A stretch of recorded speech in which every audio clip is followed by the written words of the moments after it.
Standard. On the Star newspaper, court strikes at heart of Ruto's legacy projects. That is on the front page of the Star. Courts strike at heart of Ruto's legacy projects. What do we have on the front page of the Daily Nation? Under siege. That is Margaret Nyakango, who is now the controller of budget. She was arraigned yesterday at a Mombasa court with charges of fraud. That is what is on the front pages of your local dailies. But Vivian, you have an interesting topic about GBV, and I'm happy we have got gentlemen here who are going to talk about GBV. Kwa nini wanaume huwa hawatuongei? Mbona tunalia in exclusion? Yes. Guys, why don't we talk? I mean, here we are. Gentlemen, why don't we talk? Kwa nini? There are so many issues why men don't talk. Right? Yeah, and I think it's about time we start talking, though it is not easy. Tunaongea uko chini ya maji tu, uko chini, hata kwa kikundi hatuongei. Ni aibu. That is a very big problem. It's really a big problem. Yeah. Have you ever been in a situation where you feel, Sasa Leo, it's going to be tough on me, and you find a situation you can't talk, but you want to share, at the end of the day, you just leave it pass? Yes, I believe most men have been in that situation. Sometimes unasema mtu analia in Bluetooth mode. Analia kindani ndani. On silent mode. Or on silent mode. Because actually I think it's because of the way we've been brought up, and also because of how the society perceives a man who speaks out or a man who cries. Yes. So kuna hiyo labeling, there is discrimination. Yeah, and also a lot of negative masculinity. Just ask, umeilia? Yeah, nimeilia. What happened? Vivian, take it away. Have you cried yourself before you hand it over to me? Yes. Have you cried? When was the last time you cried? That's the question. Vivian, we can't do this. We have a show next week. Just when was the last time you cried? We want men to speak up. Let's begin with you. When was the last time you cried? When I lost a loved one. That's how many years ago? Or how many months? 3-4 years ago, yes. That was the last time you cried? Yes. I just cried the other day. I mean, you guys should start to cry. You cry, you feel hungry, you cry. You know, you don't have something to put on, you cry about it. It's okay, take it away. Vivian. But it's therapy for us. Anyway, thank you for joining us, and let's get into this particular conversation. And as we ask men why they don't speak, the other question is, who do they talk to? Because when they talk to their fellow men, they are also deemed as weak. When they talk to women, they also feel like less of a man when they feel like less men when they speak to a woman about their challenges. So who exactly are men supposed to be talking to? Now, the conversation is ongoing. If you tuned in last week, at the same time, that is last week on Wednesday, we were talking about the 16 days of activism, and that is the conversation that we are ongoing. Last week, we had an all-ladies panel, and today I am speaking to the men because you asked, why don't we have men in this conversation? And we heed to your call, and now we have men in this particular conversation, and we're going to be talking about their involvement when it comes to gender-based violence. Joining me on my immediate right is Mr. Robert Saruni, and he is the CEO Rainbow of Magnolia Fountains. And on my far right is Mr. Chege John, and he is the Senior Program Officer, Gender Violence Recovery Center. And they are just here to help us just get to know why is it that men do not talk, and also how do they get involved in this fight of gender-based violence. Welcome to the studio, gentlemen. Thank you. You're doing all right? Yeah. Okay. I asked, Victor started the conversation of, do you cry? So maybe if I can just pose the same question to you, when was the last time you cried? It's a difficult question for a man. Yeah. But personally, I don't see any shame or any reason not to cry. Exactly. And I think the last time I cried is about a year or 2 years ago. Wow, you don't see any, problem in crying, but the last time you cried is a year or 2 years ago? When was the last time you cried, Mr. Robert? The last time I cried, I think it was last year when I lost my stepmom. Okay. Yeah. So the only time men cry is when they lose a loved one, it seems. Mostly yes. Okay. Mostly yes. Okay. Okay. Now, there's something known as the triple threat that Kenya is committed to fighting, and this is fighting to end new HIV infections, adolescent pregnancies, and sexual and gender-based violence. And specifically for sexual and gender-based violence, Kenya is looking to end this by the year 2026. Is this possible? According to me, it's not. It's not possible to end it in the next 3 years? Yeah, it's not possible because it is easier to talk about it, but mostly the government doesn't even act upon it. So how will you end it just by talking in big offices, but where it really happening, they are not there. Yeah, so it is really hard. By 2026, no. Even by 2030, it will not happen. What about you? Yeah, on my side, just like Robert has put it very well, is that in the next 3 years, let's say we are already in 2024, it's only a few days to 2024. Yeah. I believe being written on paper looks good, but the reality is that there is so much that needs to be done.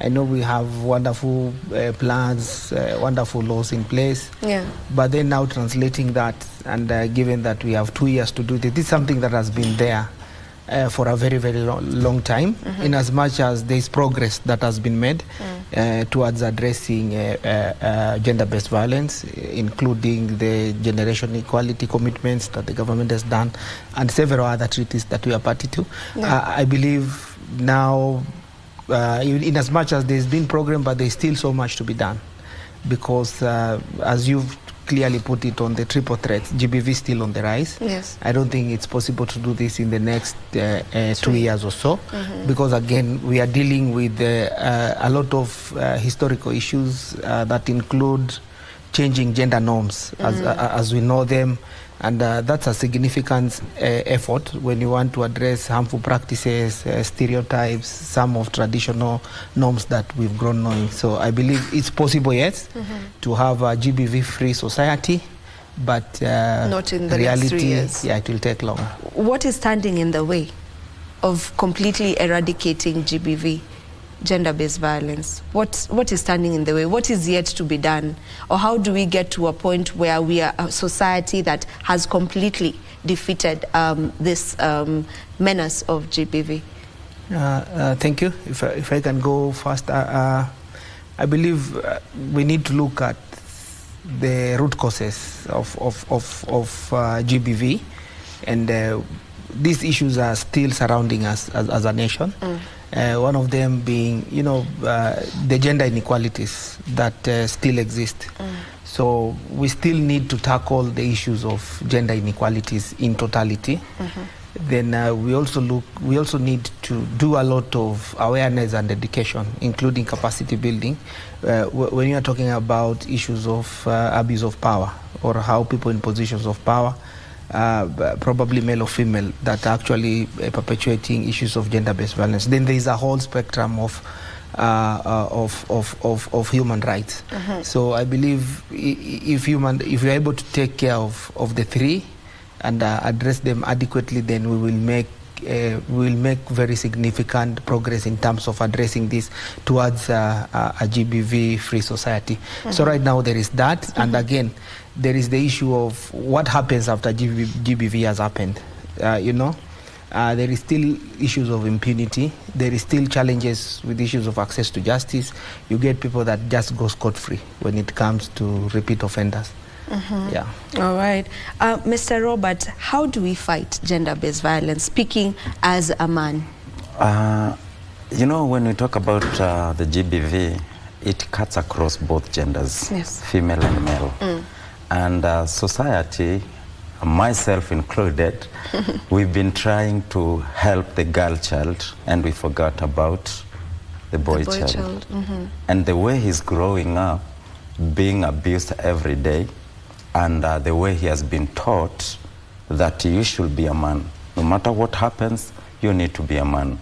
It is really hard to prevent it if we cannot go to the core reason why it continue happening. And preventing it on the side of men, number one, I think we need to help the men start talking. Because if they don't talk about it, what they go through, then there is no way you can get a solution. Because a closed mouth, then it's a completely closed destiny. Nothing will happen. And men don't talk about it. So we need to start having forum with men talking about what they go through. I've seen in so many social media where ladies talk about their issues, what they go through. But for men, it doesn't happen. For ladies, we do that very openly. Anytime, any day. If I meet a friend of mine, I am very ready to start talking and yapping about everything and anything. But for men, it really takes a lot. Would you say that it is how society has formed the man to be? You know, from an early age, a boy child, the way a boy child is raised is different from how a girl child is raised. I can imagine in a home where there is a young girl and young boy, even if they're the same age, let's say they're even twins, when the girl cries, it's okay. You know, they're like 8 years old, they start crying over something. It's just fine. When the boy cries, it's like, kwa nini unalia kama mwanamke? Kwa nini unalia kama msichana? So I feel like it's how you are raised. So how are we able to change that? If this is your norm now, because if you were raised from an early age knowing that as a man I'm not supposed to cry, as a man nafaa kuwa navumilia, as a man, how do we change that now? How do we change that for you as men? Okay, thank you very much. I believe addressing that and starting to change that, I look at it in different ways. One is to be able to look at probably the roots of violence. Why has, for example, GBV been normalized in many instances or in the society that we do live on? And then this has a very huge impact in terms of the behaviors because of the rigid masculinities or expectations of how men should be able to behave. And you know, when we have negative masculinities, and in terms of this is what a man should do, I hear most people call it toxic masculinity. This is one reason why we keep perpetuating violence in a recurrent manner. So how we can be able to do this? One is let us not shy away from also creating safe spaces for men. Because like Robert has said, men also need that particular space. So one of the things we need to do is to, you know, empower men, educate men, then so that men are able to hold each other accountable, because we have to speak about accountability and how do we hold each other accountable, and then the responsibility. Because the truth is, men wield a lot of power in the society. And if they use this power positively, then they are able to contribute a lot when it comes to, you know, supporting prevention of GBV. It's obvious 90% of GBV incidences are perpetrated by men. So if you're able to hold men responsible and men hold each other accountable, then create a safe space that men can also be able to do this in a better way. I think that will really, really help. And also, if somebody has done wrong, at the end of the day, then look at it as that person should face the consequences as an individual, but not generalizing every man in the same category. Because if you've done wrong, you look at it as that person as an individual, then they should be able to face the law. And then also encourage. I know a lot of people know that deep down I know this is negative or this is toxic. And then I've even said I will change.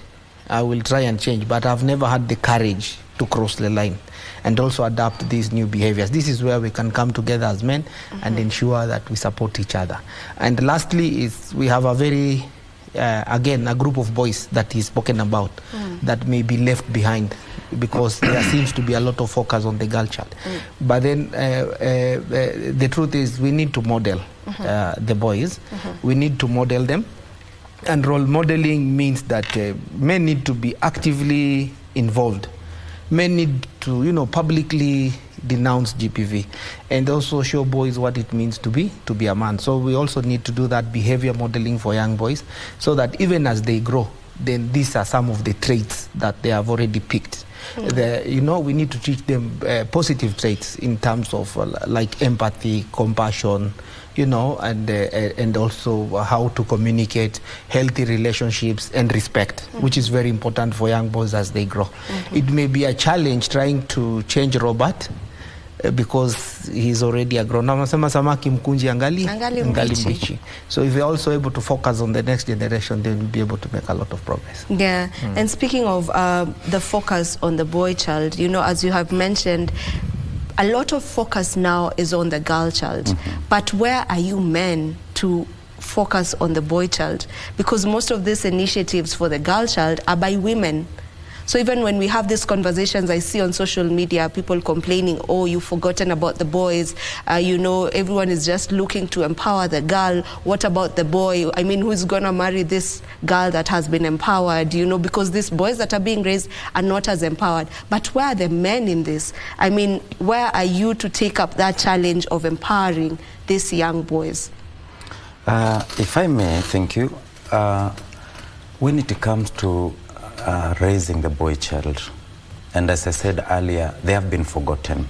I think it is time we start taking care of them from the family level, because in our families at home we tend to take most care of girls. Hata mtoto msichana akichelewa mzazi anastuka sana, mtoto wangu amechelewa wapi? Lakini kijana, nobody cares. So mtoto wa kiume, he grows up knowing that nobody cares really.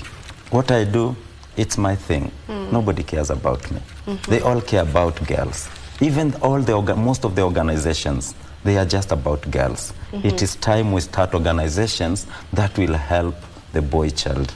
As my friend Jonah said, we need to have people who are going to instill some kind of traits in boys at a very early age, to show them that at this time, you are growing to be a man.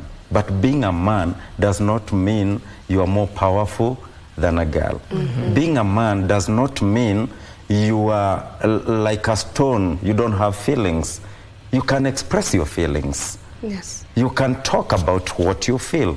You can cry if you feel like you're crying. If you feel there is something that is disturbing you, talk about it. Don't feel shy of expressing your feelings. Because for men, we like, even small boys, they like expressing the masculinity feelings. Mimi nina nguvu. Mimi si kama msichana. And the way parents we are raising our kids, as you stated earlier, akilia mtoto wa kike, it's okay. Atabembelezwa. Lakini kijana akilia, angalia the kind of statement we will use. We unaliaje kama msichana? We are already trying to show that the boy is superior to the girl. Exactly. On the other side, we are trying to show the boy that it is not okay for you to show your emotions. And the way they are growing up, they bottle everything in. Even when they are facing the hardest of abuse, they don't talk. Some of them are being even sodomized, but they don't dare talk. They just kept quiet because they have been taught from at a young age that as a boy, as a man, you are not supposed to cry. You're not supposed to. It is a shame to talk about such things. You are the one who should instill fear into girls, not vice versa. But as the society, the way things are going nowadays, we have empowered girls to be so strong, and they're even dominating the boys. And that is where it comes to a point. Ni ngumu kuwa msichana amesoma. Na msichana amesoma, kiukweli, you know, when you are learned and someone is not learned as you, it's like we tend to kind of domineer them. And it is hard for them to talk. So I think it is time that we start from the family levels. We start growing this boy that it is okay. If anything happens, you can talk about it. You can come to me as a father. Because as men, we have raised a wall to stop our sons from coming and expressing some things. We want to hear them coming and tell us, "Hey, Daddy, I beat someone in school today. Hey, Daddy, I did this good thing. Hey, Daddy, I did this." But there is no time that I will allow my son to come and tell me that he has been abused. If he has, I'll tell him, "Kwani umeshakuwa msichana? Kwenda ukapigane." kwenda ukaonyesha wewe ndio mwanaume. I expect you to be a man. So if you expect me to be a man, what I'm feeling inside, and I feel it is kind of shameful, I'll not talk about it. I'll just bottle it down. Yeah, I hear you on that, and that is exactly what we are talking about, that the young boys should start being empowered from a really young age. We change the way we are raising our boys. And on this note is where we take a short break. Don't you go too far. We'll be back with this conversation just to get to know more about what is the involvement of men when it comes to GBV.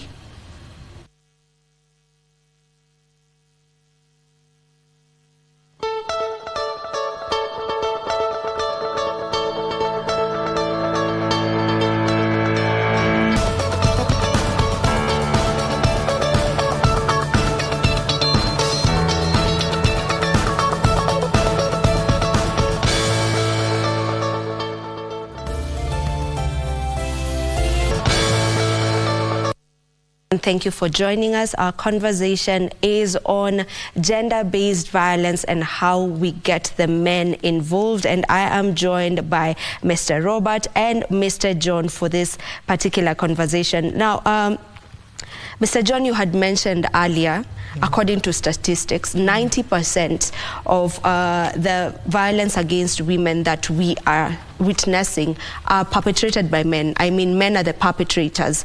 So how do we bring men to the table when talking about gender-based violence, specifically against women, in a way that they don't feel attacked? Because just the fact that we are stating that 90% of these violences against women are by men, there are men who already, you know, want to feel like they want to argue against that. So how do we bring you to the table in a nice way, in a way that is just for us to find a solution to this?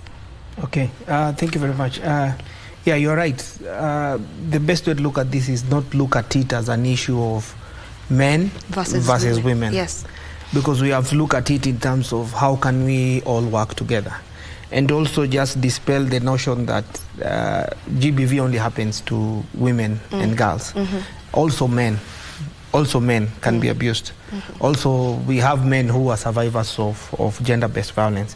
I think the most important thing is to see how best we are able to harness, because the way we are as a society, in terms of you know, say men are the head, men have more power than women, is how best can we harness this to ensure that men and women are working together. Yeah. And as a man, how best can you use your position and authority in terms of ensuring that you are nurturing, you know, you are empathetic, you are able, you know, you are empathetic towards the women, you are respectful, and you're also able to use your position and power to care for and protect for these women and children in your life, because that is like a mandate men were given to care for and protect for the women and children in their lives. So one way is to look at what can men bring on the table and what can women also bring on the table, and also just recognizing that men can also be survivors of GBV.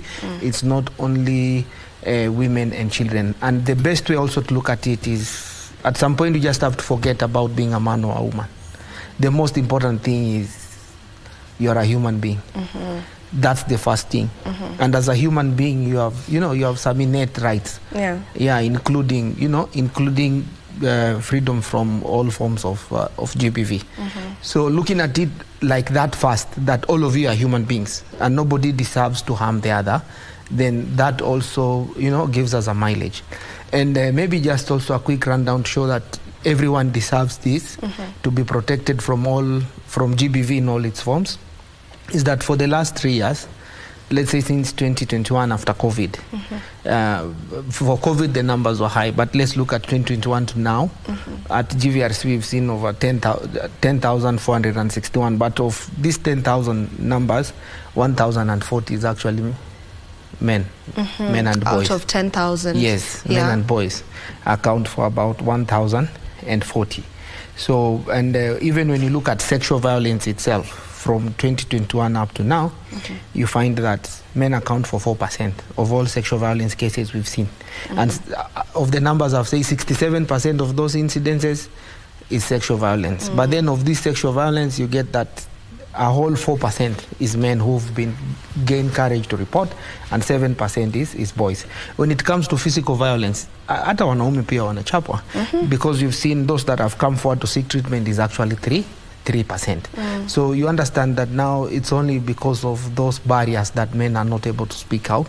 So it's an issue that needs to be addressed both ways, and how we are able to support both men and women to work together so that we are able to achieve this. And most importantly, like I said, is always to anchor everything on looking at somebody as a human being first of all, and ensuring that we are able, you know, to ensure everybody enjoys their rights. All of us deserve to have healthy interactions. All of us, you know, if you're empathetic about somebody, then you wouldn't do something that would actually harm them. Yeah. Mr. Robert, according to you, how do we bring men to the table in a way that it doesn't look like, you know, it's a competition between the genders? I think I'll repeat what Chege said. Samaki mkunje, angali mbichi. Because for the older generation, it's really hard to change them, given the fact that they have grown knowing that they are the men and they are supposed to dominate. But for example, in my organization, Rainbow of Magnolia, what we do, we rescue girls. But that is not enough. Because today I'll rescue one girl. The same girl maybe has 3 or 4 sisters. They will continue facing the same challenges and problems. So what do? We create an environment where we can discuss this with the younger generation. And the best thing that I've seen through the years is through sports. We have sports. I've planned running events, football events, and then we sit down before or after. Then we talk about it. I put it like an open forum. Let's talk about what is happening. For example, is your sister. How will you feel? And they will respond, I'll not like that. So why do you do the same to someone else's daughter, to someone else's sister? You need to understand, we are all human beings. We are all children of God. We need to understand that if I need something, there is a way to get it. How do I make sure that I protect my sister? And your sister is not only the person that you are born from the same mother or father. So how we use sports to enhance and try to talk it. And especially, for example, in our community, the Maasai community, we are taught from an early age that we are men. Yes, you're warriors. Women should not talk when we are there, even at our own homes. For example, when we are growing up, when my dad comes in, all the ladies will go. They will leave the room? Yeah, they leave the room. They will not eat where he is. We are taught that they are so inferior. They are there just like objects, not human beings. So what do? We have to bring this young generation together, and we have an open forum. And nowadays, girls are very vocal. They know how to speak. So we bring that forum, and the girls speak, and the men respond, and then we have a good conversation. But we need to create an environment where the boy will feel comfortable talking about these things. So I think that is one of the ways that we can help to prevent the GBV. Number 2, it's having couple sessions, because it starts at home. This thing is being bred right from the time a boy is born. Then the parents will start instilling some kind of traits in the kid, that you are a man and you are a girl. And especially we are African, we cannot forget our custom. We cannot forget our traditions, which most of them are so harmful. So we need to start from families. Let's have couple conferences. in couple conferences, let's not just talk about a healthy marriage in form of relation between husband and wife. What about the children? How are we raising our kids? How are we going to eradicate this kind of inequality that we are breeding in our families? So we need to be talking about that. Yeah.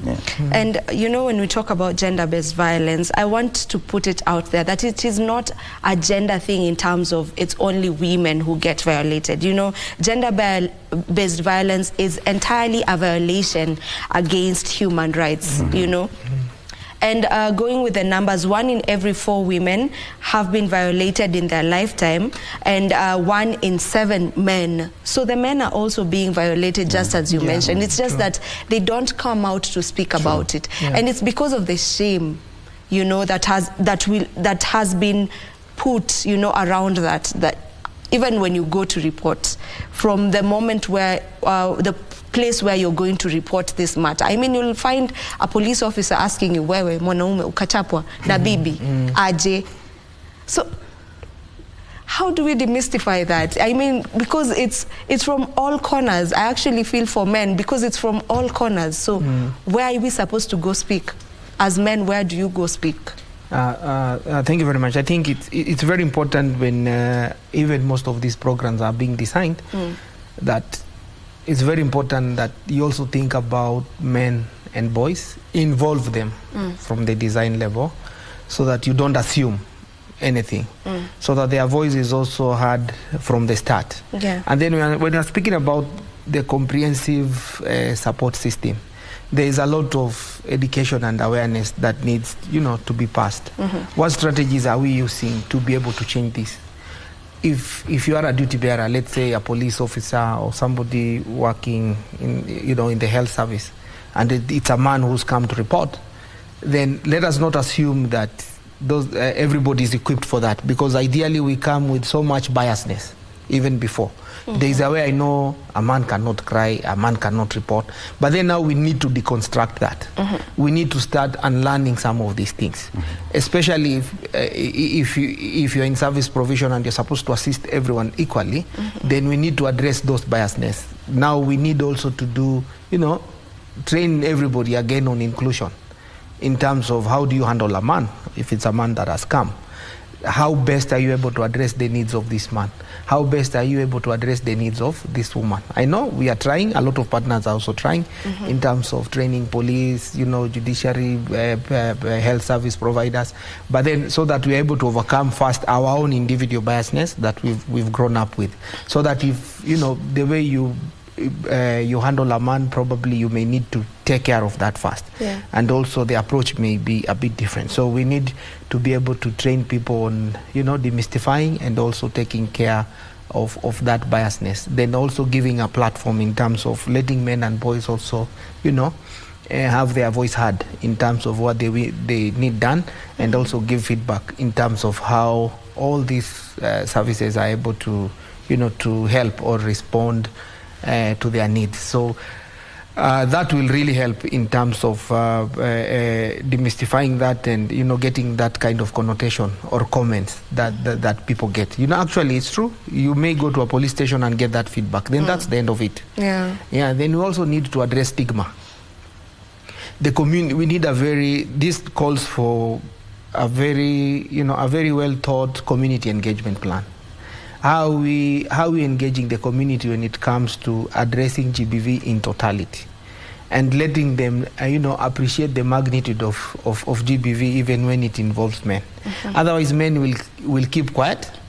Men will lack support systems, and they will crumble under the weight or pressure. And we are seeing very high levels of suicide coming from men, and it's simply because they don't get to air their views. True. You know, when a man probably has nowhere to vent, or, you know, to speak to somebody, so many expectations on him as a man by the society, and there is no outlet, at the end of the day you'll crumble. It's like sweeping that under the carpet. Like you are speaking with Victor, you know, you can sweep that under the carpet and it looks nice. Everything looks nice. But at one point it will start thinking. Itaoza tu na itaanza kunuka. So the best point is, how do we help people before they get there. Yeah. And then also comprehensively, you know, address GBV and mental health issues also for men and boys, because men also go through a lot. And so I think that just trying to change the mindset, of people working, you know, just giving services to men and boys. We need to change that mindset. We need to reshape even the way, you know, the role that these traditional gender norms play in our lives, and look at things like in 2023. Yeah, and when we speak about sexual and gender-based violence, it is now very rampant among young people. Maybe what is the cause? I mean, we see so many times girlfriend has killed, boyfriend has killed girlfriend, girlfriend has killed boyfriend. What is causing all this among the young people? I think there are several things that are causing all this kind of sexual violence. Number one, it's poverty. Poverty has to be addressed. And when I talk about poverty, we need to address the unemployment among our young people. Because this is one of the causes that makes people turn into violence. Number two, we need to have sessions that young couples or young men and girls are being taught about relationship. It is time we speak about it openly. It's not a shame to talk about it. Let's talk about relationship. How will you relate with your girlfriend? When you have a girlfriend, how are you going to relate with her? Yeah, when there's conflict between the two of you, how do you? Mutasolvaje hii mambo inawakula. How are you going to speak about it? Violence is not the solution. You need to know how to, and it's not about a man. It's about both of them. Because nowadays, even the girls, wamekuwa wanaongea kwa haraka. Yeah. And the boys, the only way they know how to react ni kuonyesha mimi ndio mwanaume, lazima uniheshimu. So how do I do that? I'll result into violence.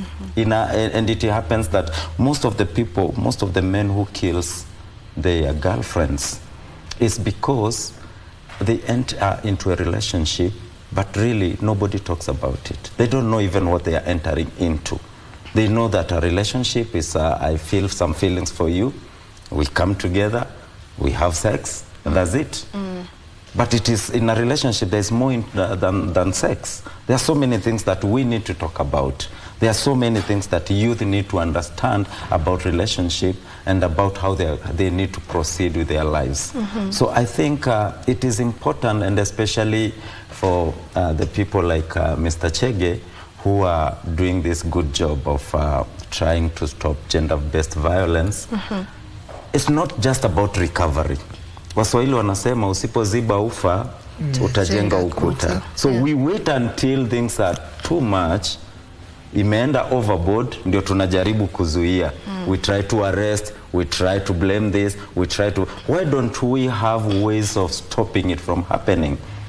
And I think it is good for families, churches, community to talk about this. In church, it's not just about preaching. We need to have forums for the youth that they are being taught about relationship, about how they are going to grow up, about what will happen if you quarrel, if you fight, what will happen. The young couple, Vivian, watu wanakutana tu kwa street. Wamependana, wamepelekana kwa nyumba. They even don't know each other. Wakija kujua tabia ya huyu ama tabia ya huyu ama alikuwa na ex wake, wakikutana wasalimiane, vita imeanza pale. You need to understand, before you met, someone had her own or his own life. So how are you going to understand that? Is by talking. Communication is very important. I agree. Among the youth, communication is very important. Among couples, communication is very important. How are we going to stop GBV, and especially in sexual harassment? You see, even couples, I've been speaking with several couples, na unakuta they are married, but bwana anarepu mke wake na ni bibi. They don't communicate.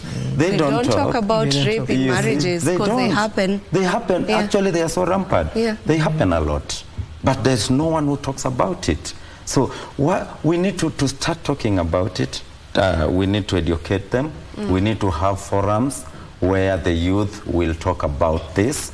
And I think in this generation you are living, Mr. Chege, talking about sexual relationship is not a shame anymore. It's no longer a shame. Mtoto wa miaka, I have a girl who is 12 years. Na amezaa. And she's 12. So we are sponsoring her, and at the same time we are taking care of the baby. The baby. Yeah. Ukimuuliza kuliendaje, mi nilikutwa tu na jamaa kaniongelesha, and then akaanza kunishikashika. Yeah. I just found myself in it. Yeah. Number two, look at communities. For example, in our community, we live in manyatas. So you find in one manyata, there are maybe around 20 families. And these families, they mix. Na venye wamefundishwa, the men, they have the power to do what they want. They are the Masai Morans. They can do what they want.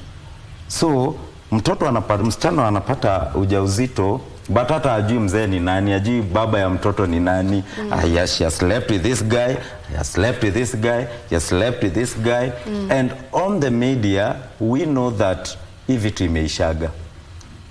Hakuna kitu kama hiyo inaendelea. But uko kijijini, it is still happening. Yeah. Nobody, and we as parents or elders, we go along with it. Hakuna kitu tunafanya. Which is unfortunate. And if we have to settle it, we settle it the traditional way. Wewe lipa ng'ombe 5, alafu hii mambo inafanyaje? Tunadili kinyumbani. Tumemaliza hiyo maneno. Mtoto anabakia akiumia na vijana wale wanachukua ile tabia kwamba it is okay to do it. Yeah. Fulani alifanya na hakufanya kitu. Bado tunamuona hapa yuko tu sawa. Yeah. So I think it is time that we talk about it, we educate our young people, and we share things concerning what is happening nowadays. Yeah. Maybe according to you, Mr. Chege, what is causing the rampant GBV violence among young people? Yeah, thank you. One incident of GBV is regrettable. I mean, there should be 0 GBV incidences. There are many reasons, like Robert has put it, but I believe we missed a mark somewhere in terms of instilling some positive traits in young people.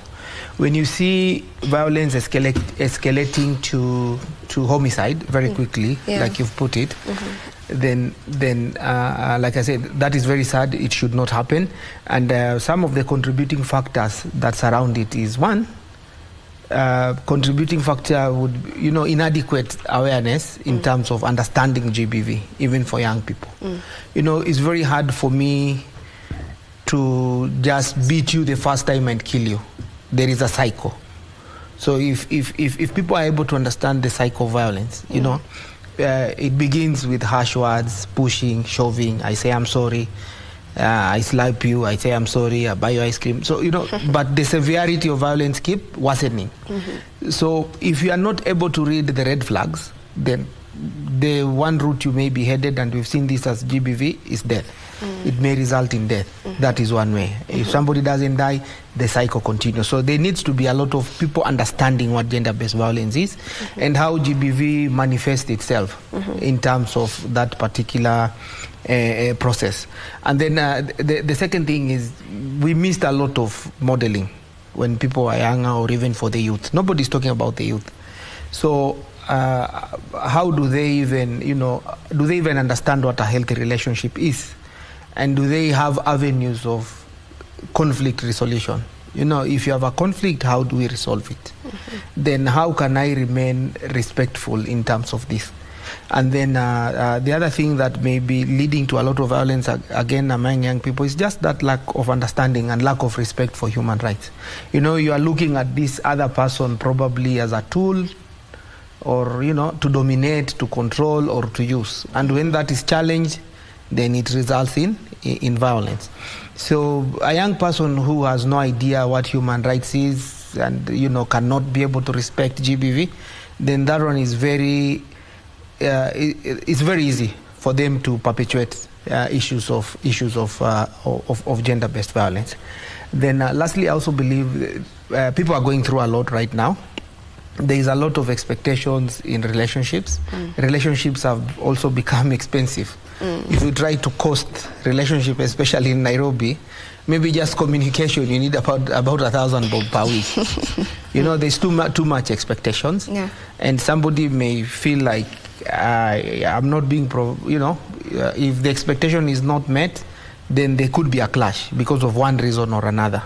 Yeah, so and then young people do not have access to mental health support programs. So somebody is dealing with a lot, but they don't know how to address this. They don't know how to process this issue. You are having issues with your partner, but you are not able to address it. There is no one to talk to. You don't have that. There are no enough avenues to be able to process and deal with this. So what happens is when it hits, when ikija zaidi inalupuka, then you just unaachilia to your partner. So according to me, I believe those are some of the reasons why we are seeing all these cases really increasing. But very, very important is we've lost empathy, because if you're able to put yourself in the shoe of the other person, then, and it's both ways, even girls are killing boys and boys are killing girls. So I believe that particular aspect has really contributed to the increased cases that we are seeing. That, and like I said, it's very regrettable to lose a life because of that. Yeah. All right. We'll take another very short break, and then when we come back, we'll be winding up on this conversation.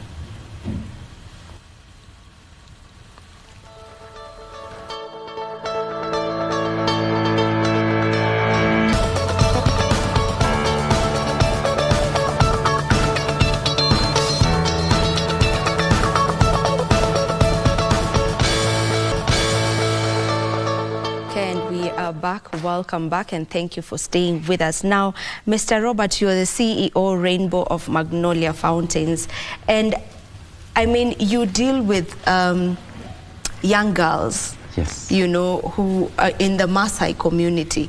And when we, in this conversation, we've touched on something that is cultural practices that actually are helping in this, in magnifying gender-based violence, because something like FGM, that is gender-based violence against the lady, things like early marriages, that is also gender-based violence. I mean, gender-based violence is just not two people fighting at least, huyu amemchapa yule, huyu amefanywa vile. No, it's also such practices. So what exactly do you do in this foundation, and how are you helping in debunking these practices that have been there for years and years and years on end? Okay, thank you. Rainbow of Magnolia Fountains of Life, it's an organization that helps rescue girls from gender-based violence and FGM. Yes, it is true, it is based in Maasai land in Kajiado County, but we've been taking girls from across the country, not only Maasai girls, because we came to understand that yes, there are some tribes that don't do FGM, but as we've been speaking, gender-based violence it's an umbrella of so many things that are happening in it. So when we rescue a girl, we came to understand that just rescuing one girl is not enough. We need to educate the family about the dangers, the disadvantages of FGM, early marriages, or any other kind of abuse. And we take time before, when we rescue a kid, we take time to talk to the families. Because in Magnolia, we don't keep the girl at the center for long. We rescue, and then we take the kid back to the family. You rescue them and then you take them back to the same family? Yes, because you cannot separate a child from a family. Okay. You neutralize where the threat is. So if the threat is the parent, you need to understand, why are you marrying your daughter off? Maybe it's because you don't have school fees. Maybe it is because of poverty. So I'm going to take care of your kid. I'm taking care of her needs. So I want her to grow up in her family, but no one should abuse the kid. And I don't go alone when we go to rescue or when we go to talk to the families. Nowadays we have nyumba kumi, so tuko na wazee wa nyumba kumi, and then there are area chiefs, and there are village elders. So we go with them. But when the situation is maybe a bit dangerous, because sometimes when you go rescue, especially in Maasai land, it gets violence. Unapigwa kabisa, because now you see, we view, the men view the girl as a business, if I might put it like that. Mzee akiona msichana ameanza kugrow, amefikia adolescence, anaanza kumhesabu in terms of how many cows am I going to get from out of her. Yeah. So, ukienda kujaribu kutoa ule mtoto, then it gets violence. It's like you are robbing me of something that I've been planning all along. God gave me this girl, si kupeleka shule, so that I'll add my cows and my fame. So we go with even policemen to make sure that everything is okay. But how do we stop it? Because just rescuing a girl is not enough. We need to talk to this community. We need to talk to the parents. We need to make them understand that this is a gift from God, not as an object, but this girl can change your life in future. This girl can be someone in the future. We give reference to great women in this country, what they have done for society and for their families. So we make them understand, and we take the burden from them. Maybe it is education. We offer scholarships. So we give the kids scholarship. Sometimes in our organization you'll find even 3 sisters. We've taken all of them. And to some extent, we give the parents some money for businesses so that they can support their own families. So that is what we do in Rainbow of Magnolia. What of the older men who are marrying these young girls, these girls who are below the age of 18? What about them? How do you involve them in this? Because as we are saying, we need to get the men in this, you know, in order to end gender-based violence. So do you in any way trying to involve these older men? Because when you rescue a girl from early marriage, there was someone who was marrying her, you know. So how do you get them involved? Yeah, we do involve them because first of all, we try to look for older men who understand what we are doing. And we thank God because nowadays there are men who understand what we are doing. Some of them are men of God. So when we go to rescue the girl, we go with maybe a pastor or an elder of that village who understands. And also sometimes we use matisho kidogo. Mzee tutakufunga jela miaka mingi sana. So you need to stop this. Haiwezekani you are 80 years, 50 years, 60 years and you want to marry a girl of 15. That is not possible. And when we talk to them, they understand. The problem is we used to take it as normal. Mzee kuoa msichana si shida. Wacha tu aoe, si ngombe ziko. But nowadays hata hizo ngombe hakuna. So what do? We talk to them. We try to show them the advantage of this girl child when she's educated and when she's bred well. In future, she may do something good in the family and in the community. Okay. Yeah. Okay. To you, Mr. Chege, yes. You work with the Gender Violence Recovery Center. I'm actually just reading it on your coat jacket right there. So you obviously work with victims and survivors of gender-based violence. Can you just tell me what the situation is like? Thank you very much. Yeah, I work at the Gender Violence Recovery Center of the Nairobi Men's Hospital, which is known for its core mandate of response to GBV services. As to respond to how the situation is not good at all. I would say when you started, you mentioned about the triple threat. Yeah. And the situation is not good at all because, you know, the incidences, people reporting, and these are only people reporting to GVRC, the incidences are actually going higher. I'd say since inception, we've seen slightly over 60,000, but the actual situation on the ground, and the GVRC has 7 branches. We have 2 in Nairobi County, 3 in Nakuru County, 2 in Kajiado, 1 in Meru, and another one in Mombasa. But only at GVRC, as we are speaking right now this year, we are at around 3,500 reported cases. And now we've just entered December. This year alone? This year alone. And we have just entered December. When you come to holidays, the cases spike for some reason. When schools have closed, people are in holiday. I think there's a lot of parties and other things that go on. And perpetrators, they get access easily to the people they are targeting. So the situation may be worse. When you speak about teenage pregnancies, of all pregnancy cases seen at GVRC since, including adults, since 2021, then 56% are actually people under 18. Which is not a 56%. Yes, that's of all pregnancies. That's a huge number. Then also speaking about HIV, then we are having also children and also adults who are actually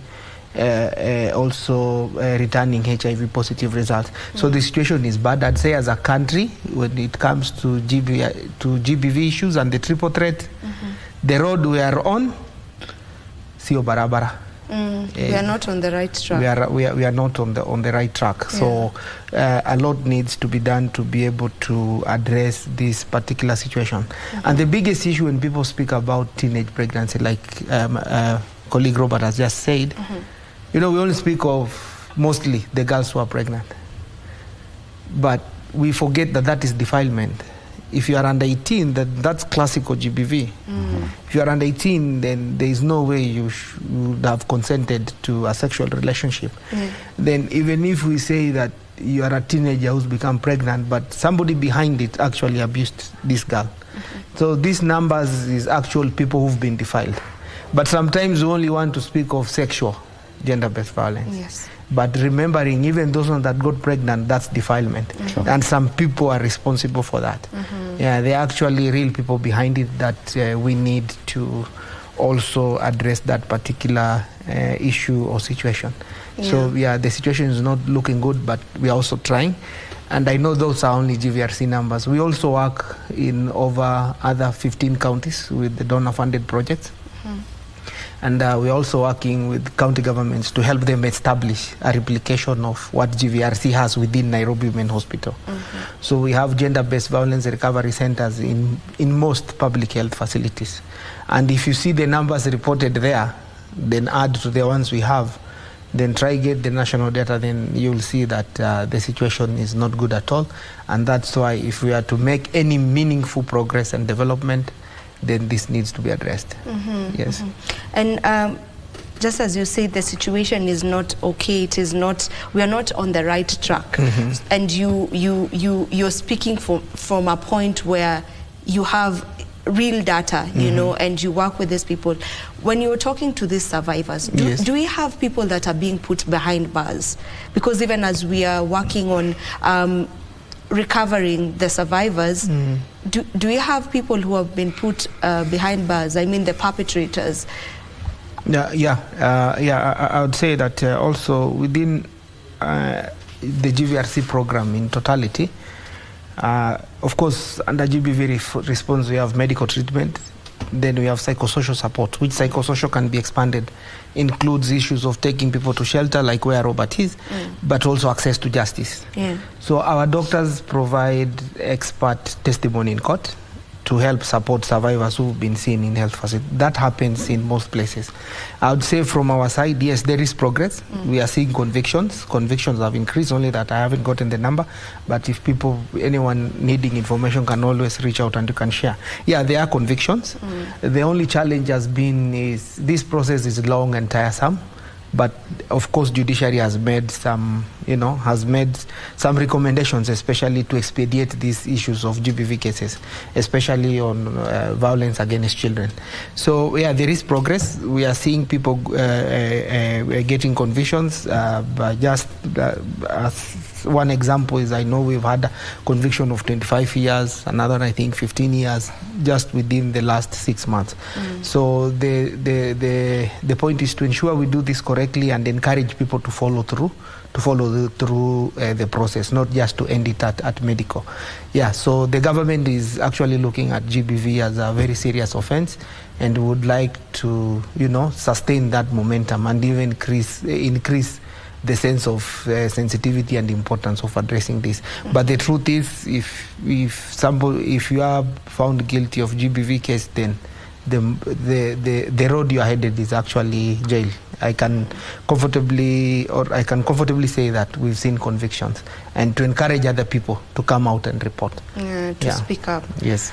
All right, I know we are working on eradicating GBV completely, but before we get to a point where we are saying we have 0 cases of gender-based violence in this country, do you feel like we have enough shelters? Do you feel like we have enough rescue centers in the country? Actually, we don't, because as Jonah said, it has been increasing a lot. And for example, this long holiday, we have been having kids home for 2 months. I think by next year, his data will go up because it is happening, and we don't have enough spaces to have these kids. Most of the shelters, they don't have enough funds because the government doesn't help. It doesn't help in maintaining and running the shelters. And what is happening globally, there is an economic crisis globally. And due to this, many donors are pulling out. There's no much donor fund coming in to support the shelters. Number 2, we have been having a prolonged drought. So food to feed these kids is not there. And I think the government needs to do more in supporting these shelters that are helping these kids. And the county government and the central government, they need to support us. They need to support NGOs who are working with not only girl child, but with shelters. And we can even build shelters. It's not just the NGOs to build shelters.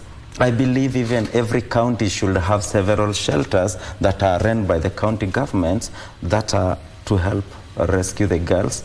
But in that sense, I cannot say that we need shelters where kids should stay there completely. Because, Vivian, it's so hard for you to separate a kid.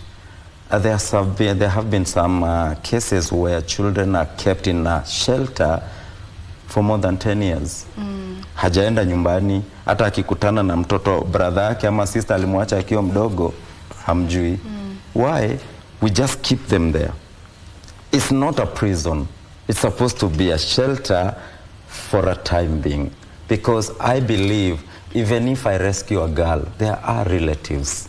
We need to solve the reason why we are rescuing these girls or the boy in the first place. And then what are we going to do to bring them back to the community? So to answer your question, we don't have enough shelters. And it's unfortunate that those who are there, they're being closed. The government is saying they want to remove all the children's homes and all private children's homes. This is what is helping. How many government-run homes do we have? Very few. So there is nothing the government is doing. I can say that they are trying to do something, but it's not enough. It's not enough. It's not enough at all. Maybe who else should come on board? In our case, it's true there's been a very big gap in shelters. And in our case, very thankful to the Embassy of Denmark in Nairobi. Through a program called Accelerate that we run with the Population Service Kenya and PSI, we've been able to mobilize resources to put up shelters in 13 counties, Nairobi being one of them, because those 13 counties, the rest are very marginalized. The likes of Baringo, Elgeyo, West Pokot, Samburu, Marsabit, Kilifi, Kwale. So it's true, very few, in fact, I think the number is negligible. Some places, the county has plans to put up the shelter, but it's not there. And the only place you find a lot of shelters is Nairobi. So it's a big issue. So also people doing GBV programming should also focus on how best they can support these particular shelters. Even if we've tried maybe to get 13, that's 13 counties, then what about the other counties? So also a focus should be put on shelters and then see how this can be made sustainable through partnerships with national and respective county level governments to ensure that people have a place to go. That's a big issue. Okay, we need to finish this conversation, so I'll allow you to give your parting shots very quickly with very few words. Yeah, parting shot. Yeah, thank you. On my side, my parting shot is, like I said before, we should strive towards a GBV-free society and ensure that, one, we respect, protect, and empower each other. And it's possible to have a GBV-free society. When it comes to children, when you kneel down to help a child, then you're standing very tall in the eyes of God. Thank you. Thank you. For me, I'll say that my parting shot is gender-based violence is something that we can control from family level. We should involve everyone in the family. Family should talk about it. We should teach our young children empathy, compassion, love, and respect. And on the side of girl child, they are not objects. They are human beings. And they are very important human beings. When you help a girl, you have helped the community. And at the end of the day, you have helped the nation. Sure. Yeah. Thank you so much. Thank you so much, gentlemen, for joining us in this very, very important and informative conversation. We do agree that we need to have more men on the table speaking about gender-based violence, as it is not just a female kind of violence. It's not just a female-affected violence. It is a violation of human rights. So both men and women need to jump onto this conversation. And my parting shot is, I will echo the words of Mr. Robert, that we need to start our teaching our children while they are very, very young. Let's teach both the boy and the girl child on compassion, on love, on empathy, and on respect, and also try to teach them that there is no superior gender over the other. My name is Vivian Dagwa. Thank you so much for staying tuned to Good Morning Kenya. On behalf of the entire crew that has made this program a success, I want to wish you a lovely day. Do enjoy the rest of your viewing. Goodbye. Goodbye.